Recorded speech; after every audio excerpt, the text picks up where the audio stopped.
আমরা তিনজন যদি একসাথে ঘুমিয়ে পড়ি তাহলে কিন্তু আমাদের সবকিছু লুট হয়ে যাবে। মূর্তি শিল্পী তুই এক প্রহর জেগে থাকবি, এই দর্জি এক প্রহর জেগে থাকবে, আর ব্রাহ্মণ তুই এক প্রহর জেগে। ঠিক আছে, তাহলে আগে তোরা দুজন বিশ্রাম কর, প্রথমে আমি পাহারা দিচ্ছি। আমি তো একজন মূর্তি শিল্পী, যতক্ষণ জেগে আছি একটা মাটির মূর্তি বানিয়ে ফেলি।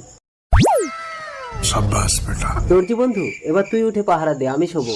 এত সুন্দর মূর্তি, নিশ্চয়ই এটা মূর্তি শিল্পীর কাজ। আমিও দর্জি, কম কিসে, একে সুন্দর পোশাকে সাজিয়ে দেবো। ব্রাহ্মণ তুই ওঠ, এবার আমি শোবো। এত সুন্দর একটা মূর্তি এত সুন্দর পোশাক দিয়ে সাজানো, নিশ্চয়ই এটা মূর্তি শিল্পের দর্জির কাজ। আমিও ব্রাহ্মণ, কম কিসে, আমি এই মূর্তিতে প্রাণ প্রতিষ্ঠা করবো। আমি যুবতী, যৌবনের জোয়ারে আমার দুকুল ছাপিয়ে যাচ্ছে, কেউ আমাকে বিয়ে করো। প্রথমে আমি তোমার মূর্তি বানিয়েছি, আমি তোমাকে বিয়ে করব সুন্দরী। না, আমি তোমার লজ্জা নিবারণ করেছি, আমি তোমাকে বিয়ে করবো সুন্দরী। আমি তোমার প্রাণ প্রতিষ্ঠা করেছি, আমি তোমাকে বিয়ে করবো সুন্দরী। না, আমি বিয়ে করবো।